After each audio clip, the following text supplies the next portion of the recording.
ஒரு பெண்மணி பகவான் யோகிராம் சுரத்குமாருடைய பக்தை. நைட்டு 9 மணிக்கு திருவண்ணாமலை பஸ் ஸ்டாண்ட்ல வந்து இறங்கினாங்க. ரமணாசிரமம் போறதுக்காக ஆட்டோ ஏறினாங்க. ஒரே இருட்டு, சுத்தி யாருமே இல்ல. அந்த ஆட்டோக்காரன் தப்பான வழியில கூட்டிட்டு போக ஆரம்பிச்சான். இவங்களுக்கு ஒரே பயம்.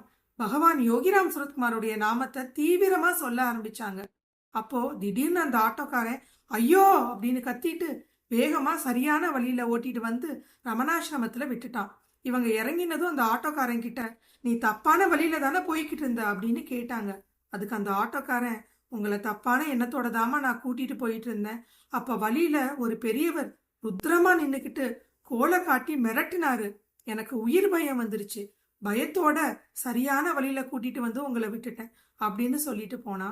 அந்த அம்மாக்கு ஆனந்த கண்ணீர் வந்தது. பகவான் யோகிராம் சுரத்குமாருக்கு மனதார நன்றி சொன்னாங்க. சந்தோஷத்தோட ரமணாசிரமத்துக்கு போனாங்க. ஜெய் யோகிராம் சுரத்குமார்.